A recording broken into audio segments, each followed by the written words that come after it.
So this one I'm going to be doing by just request in general. I know that I haven't gotten any specific requests, but I think this is one review of a series people are going to be very, very, very excited that I cover, and that is Harley Quinn. Now, every single DC Universe show has not been that successful. They've been okay. Doom Patrol's pretty loved, but the rest of them kind of eh. They got kind of mixed responses, and they just kind of didn't last that long. Titans, you know, got a mixed response. But this is the one that survived, along with Doom Patrol. That's now an HBO Max exclusive.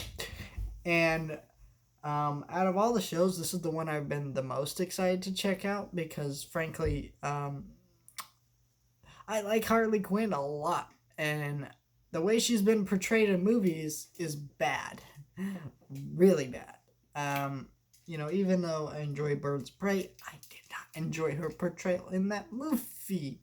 I enjoyed parts of that movie, but not her.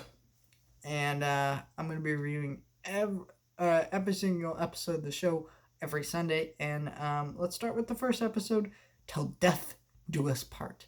So this episode starts off and we see one of the key aspects of Harley Quinn that movies forget. She is in an abusive relationship.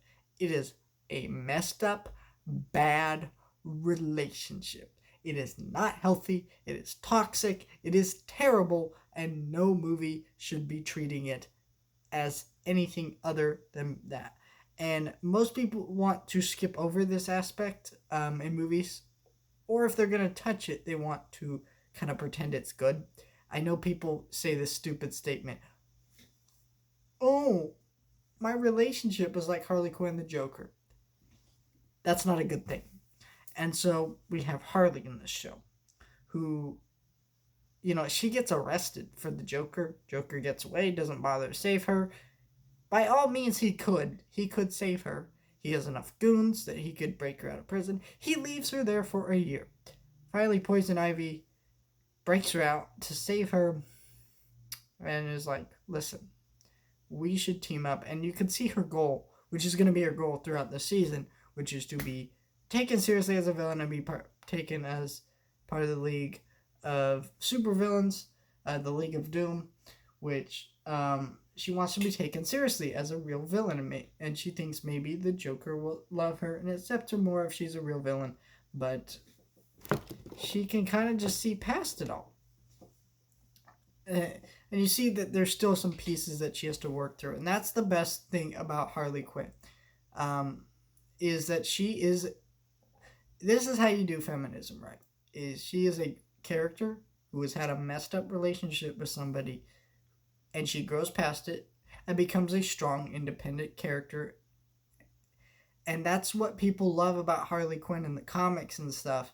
And that's her story. But every piece of media just kind of wants to skip past this or ignore this, except for this show and the comics and stuff. And I really enjoyed this aspect of this show. It seems to be touching upon it and doing it in a good way. I should note that this show is very mature. It got a lot of blood and gore and F-words. I think in this episode they probably played it up a little bit more than it is normal. Probably will normally be in the show. I don't know that for sure, but it feels like they did because this is a pilot. And as a pilot, you kind of want to give an idea of what this show is like.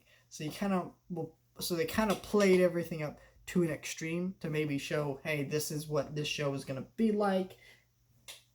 But, because it just felt ridiculously over the top for no reason here. Number one, the violence I understand because they're psychopaths, but the swearing is just kind of like,